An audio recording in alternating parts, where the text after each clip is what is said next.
دایکی ئیمانداران عایشەی خێزانی پێغەمبەری خوا صلی الله عليه وسلم چەند ئافرەتێک هاتنە ژوورەوە بۆ خزمەتی، جلێکیان لەبەردا بوو، جلەکەیان تەنک بوو.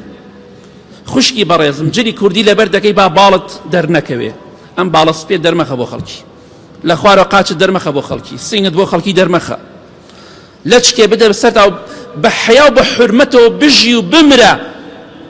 ئیتر شاییە شوو دەکەی، کەسێکە ژندەهێنێ، بە حیا و بە حورمەتەوە شوو بکە، چونکە نەنکی تۆ داپیرەی تۆ دایکی تۆ بۆ شووی نەکردو، ئەو دواکەوتوو نییە، ئەوی تۆ دواکەوتوویە، چونکە شوێنی شەیتان کەوتویتە.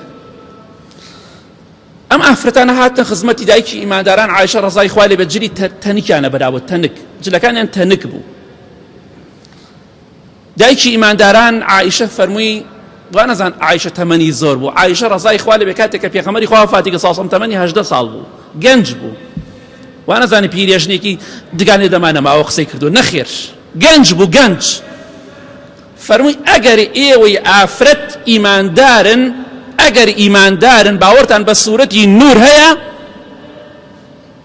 ئەو جلانە لەبەر مەکەن، ئەو جلانە جلی تەنکە لەبەری مەکەن. ئەگەر باوەڕشتان نییە، ئیماندار نین، لەبەریکەن. دەی منیش دەڵێم خوشکە بە ڕێزەکانم، قسەکەی عایشەتان پێ دەڵێم، ئەگەر ئێوە ئیماندارن، باوەڕتان بە قورئان هەیە، باوەڕتان بە حەدیث هەیە، ئەو جلە تەنکانە لەبەر مەکەن، جلی تەنک لەبەر مەکەن، تەسک و تەنک، پانتۆڵە پێ مەکەن. نامی خۆم کەمە پیرێژن، یعنی خوای گەورە دەوێت تۆ پیرێژن بی، جا بۆ ئافرەت بە عابایەکی جوانەوە کەش خەترەیە خۆ بە سافیرەی کەشخەیە،